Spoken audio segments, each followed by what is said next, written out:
Hello, I'm Casey, And I'm Fallon. and this is Render the darkness.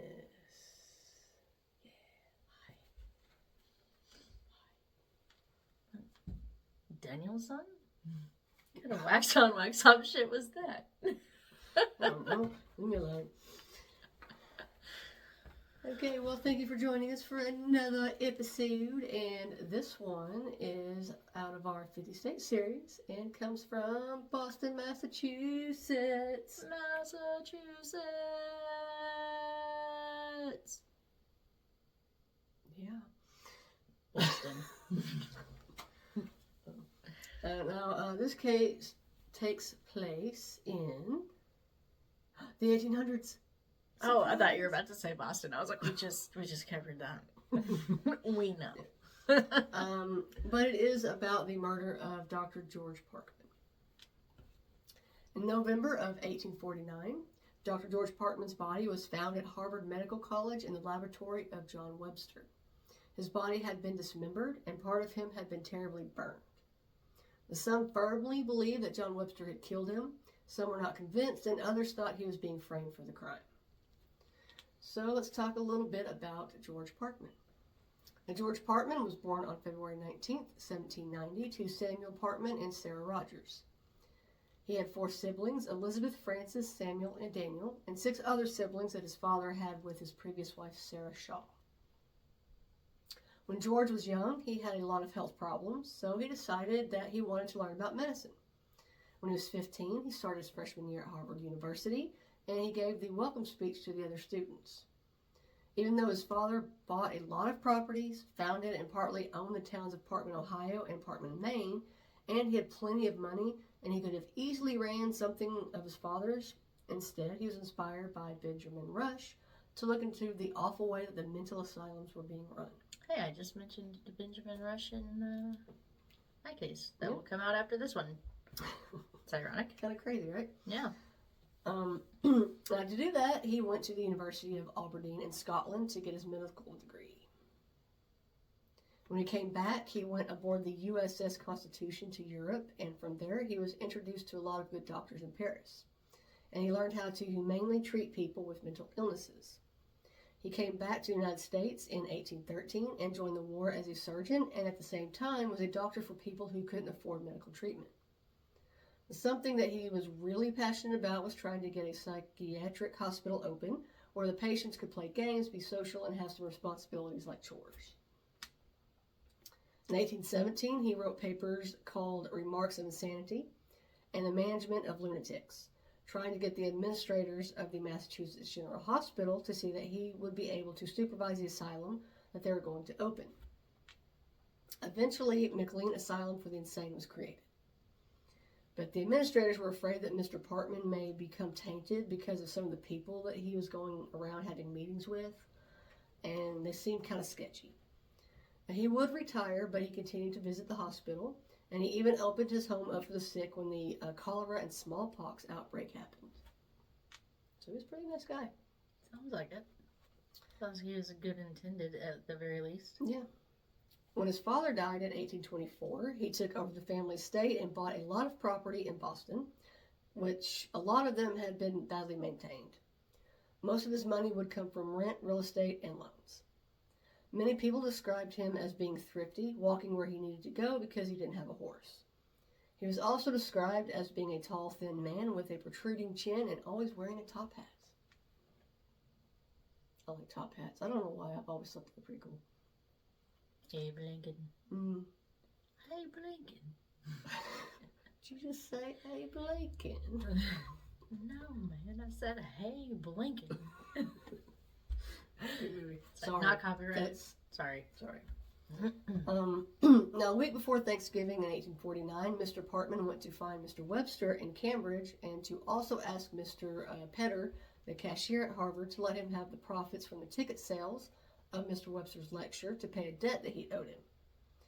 On November 23rd, he went out like normal, collecting his debts, and on that day, Mr. Webster visited him and suggested that they meet at the medical college at 1:30 p.m. so that he could pay him his debt. The last time that Mr. Parkman was seen was at 1:45 p.m. going into the college. He was wearing a dark-colored frock coat, dark pants, a purple satin vest, and a stovepipe hat. It's a frock coat. I think it's just like the... Like a shawl? Yeah, the coat that kind of goes over... Alright. I think. I don't know, I didn't Google it. I should have. You had to know I was going to ask I them should. what the one thing. A frock coat. Sounds fancy. Mm. I'm Googling it. Now, hopefully I say this gentleman's name correctly. It's Ephraim Littlefield, was the janitor at the college, and he knew both of the men pretty well, and he would often watch their lectures and dissections of the cadavers for their medical study. Now, being the janitor, he would clean the doctor's rooms, their labs, started their fires if needed, and would even go put out specimens for future lectures. Mr. Littlefield actually lived in the basement of the college with his wife. On the day of November 23rd, he could hear water running in Mr. Webster's lab because the basement was right next to the lab, and everything going on in the room could be heard. And he tried to open the door, but it was locked. On November 24th, Mr. Parkman still hadn't been heard from, so his family contacted the police. On the same day, Mr. Littlefield noticed that Mr. Webster was carrying something and asked if he could start a fire for him. On November 25th, Mr. Webster went to the college and met with James Henry Blake, who was Mr. Parkman's nephew and police officer, who asked him if he had seen Mr. Parkman. Later that afternoon, he met with Mr. Parkman's brother, the Reverend Francis, and told him that he had seen his brother when he paid him the money that he had owed him, then left. November 26th, he still hadn't been found. So they put up a $3,000 reward to anyone who could find him alive. That's a lot of money back then. Yeah. Now today, that $3,000 would be around $130,000. That's a lot of money back then. Some people started to think that immigrants had something to do with his disappearance. Some thought he left on his own, and others thought because he carried a lot of money on him all the time that maybe a robbery had gone wrong. The police would continue to search for Mr. Parkman. They searched the buildings he owned, didn't own, and even dragged Boston Harbor with no luck. A couple of days after Mr. Parkman disappeared, Mr. Webster went up to Mr. Littlefield in the street and asked him if he had seen Mr. Parkman at the college on Friday around 1:30 p.m. When he had said yes, Mr. Webster banged his cane on the ground and asked him again. This time, Mr. Littlefield said no, and Mr. Webster told him the same story that he told police and left. I mean, that's a little suspicious. Yeah, a little. Well, you kind of started this off as if it was questionable on the Webster, and it's like, you're not helping your case there, bud. Yeah, it is. A few days later, Mr. Webster asked him some more questions about the search of the college and then gave him a turkey for Thanksgiving, which was the only gift he had ever received from Mr. Webster. Now let's talk a little bit about Mr. Webster. Let's. Now, John White Webster was born on May 20th, 1793 in Boston, Massachusetts. He was born into a pretty established family. His mother, Hannah, was part of the Harvard College, and she was a descendant of John Leverett, who was the governor of Massachusetts Bay Colony that was established in 1628. Okay, so he had a pretty good family. For that time, anyway. Yeah. In 1811, he graduated from Harvard, and in 1814, he helped found the, hopefully I say this correctly, the Linnean Society of New England. He was made the cabinet keeper of the many specimens in Joy's building in Boston. In 1815, he moved to London to continue his education and became a student of a surgeon at Guy's Hospital and a student of a physician. He traveled to St. Miguel Island in the Azores from 1817 to 1818, and he met his future wife, Harriet Frederica Hickling. They would marry on May 16th, 1818, and have 4 daughters. When he went back to Boston, he started a private medical practice. In 1824, he became a teacher of chemistry, mineralogy, and geology at Harvard. Among his fellow co-workers and students, he was described as nice during his lectures and sometimes nervous and easily excited. A lot of his classes had to do with the newer chemicals. He would sometimes demonstrate the liquefaction of gases and the solidification of carbon dioxide. It's really advanced for that time. Yeah. He would go on to write many books like A Description of the Island of St. Michael. Now, during the search for Mr. Parkman, Mr. Littlefield started to get nervous because people were starting to wonder if he had actually had something to do with the disappearance. On November 28th, he noticed that Mr. Webster was at the college pretty early, so he began to watch him under the door of his laboratory. He was able to see as high about as his knees, and he seen him make multiple trips to and from the furnace and the closet where he kept the fuel. Later that day, he noticed that the wall behind the furnace was getting really hot, so he climbed through a window to get into the lab. When he got inside, he seen that the wood barrels were close to empty, even though he had just filled. He also noticed wet spots around the lab. I don't know why he would do this, but he said that they tasted like acid. Yeah, I don't. Okay, I have two questions there.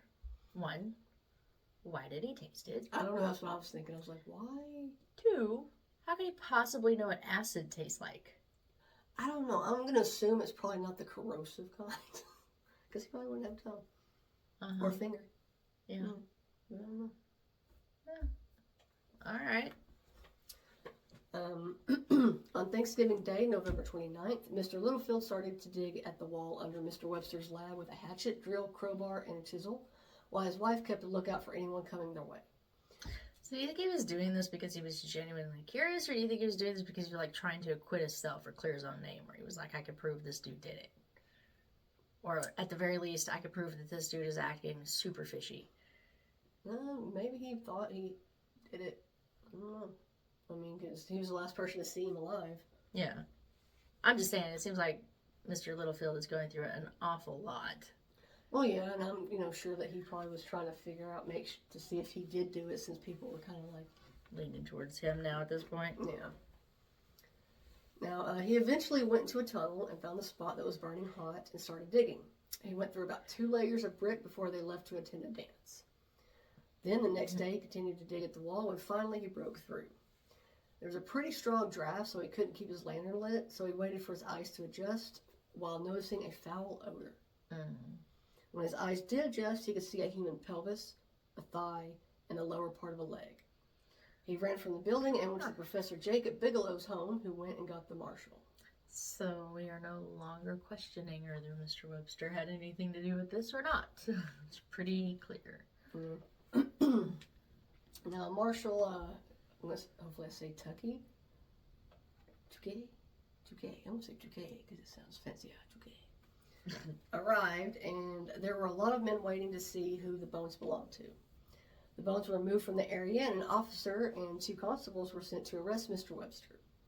When they told him what Mr. Littlefield found, he actually blamed him and said that they were the only 2 with access to the area. Then he stopped talking and would later say that he had taken strychnine, but all it did was make him sick. Now they had to find the rest of the body, and Mr. Littlefield had shown them where he had found a piece of bone in the furnace, and they had asked him to put it back. Now, a coroner's jury was put together on December 1st to make a verdict about the case. But before they were allowed to go in, the coroner and the marshal looked at the evidence. There was acid on the floor, a sink with large, deep scratches, and what had been found in the furnace, which was a button, coins, and a jawbone and teeth. Next, they found a chest and dumped its contents on the floor, where a torso that was partially burned fell to the ground. I'm just going to say, based on what you're saying right now, if that liquid was acid, it seems like it would definitely have been the corrosive kind. Yeah. Because it's seeming like it may have been used for the disposal of the body. Well, maybe. I don't know.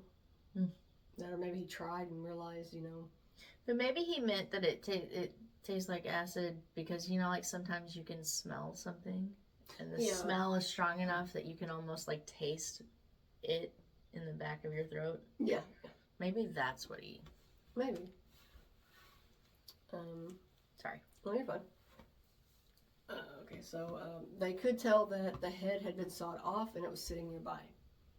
There was also a thigh shoved into the cavity and the organs were missing. The body was identified as Mr. Parkman because of the markings that were near his crotch and the lower part of his back. Now, his brother also confirmed that it was him because of how hairy the body was. Now, they continued to search and found clothes that were covered in blood that belonged to Mr. Webster, and they found Mr. Parkman's right kidney. They examined the body and found a hole under the left nipple, and they believe that he could have been stabbed, and that was why, that was the cause of death, but there wasn't any blood around the injury. Mr. Webster was indicted on January 26, 1850 for the murder of Mr. Parkman. He wrote out a 194-page document explaining why he was innocent. Holy crap. And they had like quill pens back then. Could you imagine? Yeah, that would be crazy. I wonder how long it took him. I wonder how much ink he had to go through. Yeah. That's a lot. He gave his lawyers the papers, but they didn't even look at the possibility that Mr. Littlefield lied. And they didn't cross-examine him about living in the lab. The accusation of him stealing corpses and him having the opportunity to put a body there to collect the reward money. Well, I mean, in their defense, they found parts that actually did belong to Mr. Parkman. It wasn't like cadavers or something like that he was like experimenting on or whatever. They found parts of the missing man. Yeah, no, but he's just saying that they didn't even look into him maybe planting him. Like him doing it and putting him there. And I gotcha. Okay. They didn't even look into that option.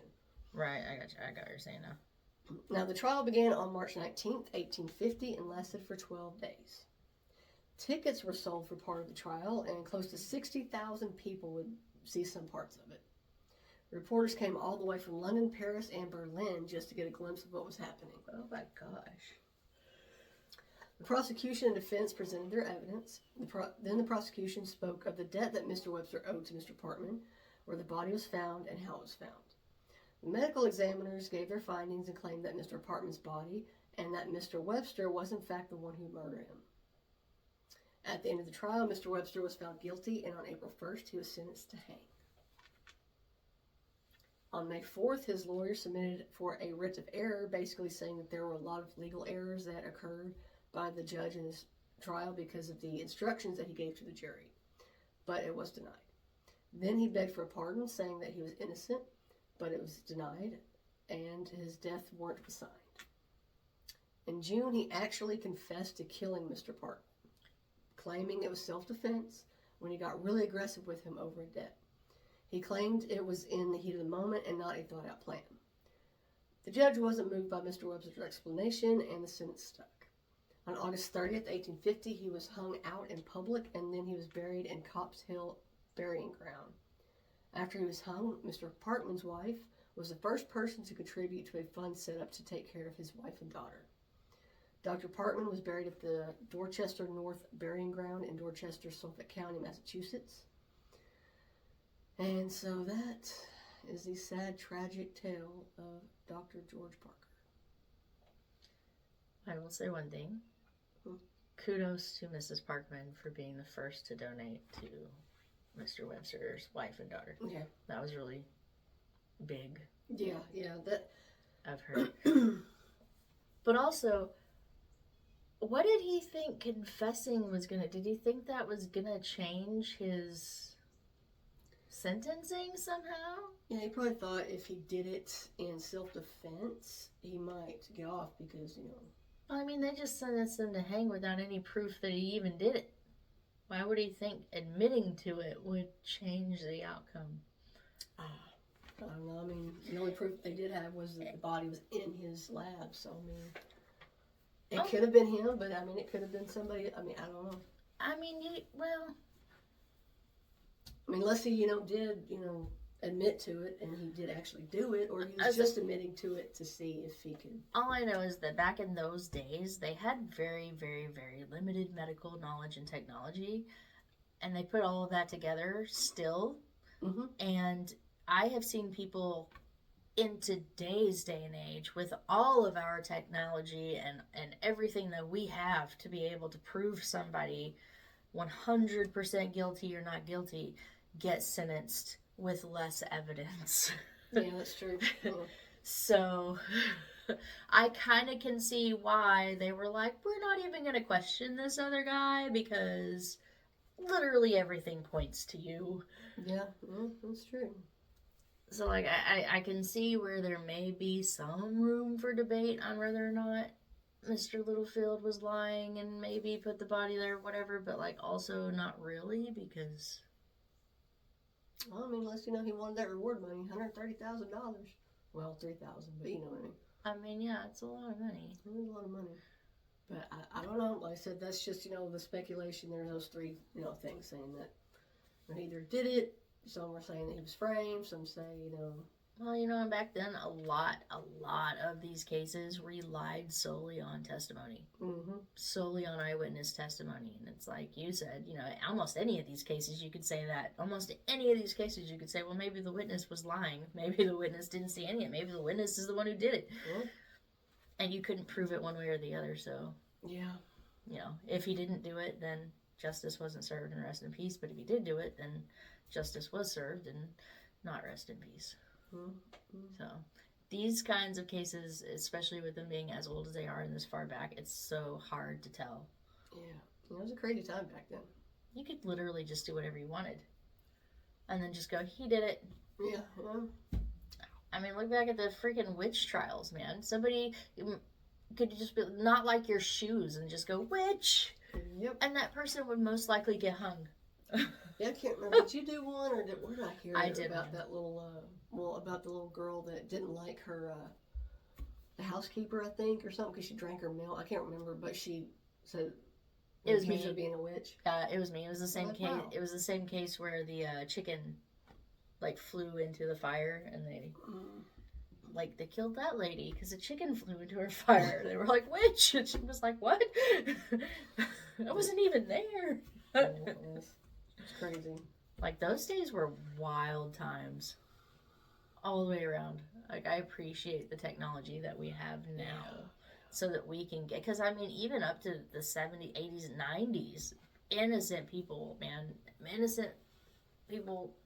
one right after the other, were getting prosecuted, executed, sentenced. Yeah, and the whole way of telling whether somebody was a witch or not was a death sentence. Yeah. We're going to throw you in the water. If you float, you're a witch. It's if you drown, oh no, you wasn't a witch. Well, also, it's like human bodies just naturally float if you don't panic. If your instinct is to just be still, you're going to float. Yeah, I don't know, maybe if you knew it was going to happen, you'd put some rocks in your pants or something. Yeah, but then you drown, and you're like, oh, she wasn't a witch, but she's also still dead. Yeah, then you take the rocks out of your pockets, and then you jump up and be like, haha, but they probably kill you because you died and come back, you're a witch. I mean, there was no winning in that time. Those times were nuts, man. I'm grateful for the times that we have now. I know the world is in pure chaos right now, and there's a whole lot of negative going on or whatever, but compared to the times that have existed in history, we've come a long way. Yep. Very true, very true. Yeah, very interesting case. That was like a movie script. I could almost envision that whole thing playing out as you were reading it. Oh, really? Yeah, I created the characters in my brain. Nice. It was very Sherlock Holmesy. Yeah, I tried to do a little bit different this time since it was an older one. Yeah. I was like, well, But yeah, it was interesting. Like I said, I don't know. I'm telling you, man, Massachusetts is a freaking deep well of just case after case after case. Yeah, I'm still on the fence. I don't really know whether he did it or not, to be honest. No? I mean, my gut tells me he did because, $130,000 is a lot of money, but he also owed him a lot of money. So. Yeah, like I said, I don't know. I mean, you had motive on both sides, really. Yeah, that's true. Very, very true. So, but anyway, thank you for sharing your case. You're very welcome. I'll have another one later. We'll also have another one later. That's kind of how this podcast works. Yeah. That's how we keep rolling forward. Yeah. Hopefully you guys will be there for all of those. We really appreciate it. We do really appreciate your support for anybody and everybody that listens, shares, follows, likes. We do really, really, really appreciate it. Yes, thank you so much. And we hope you continue to do so. Yes, please. Pretty, please. Other than that, we will hopefully talk to you and or see you next time. See you later, alligator. Bye.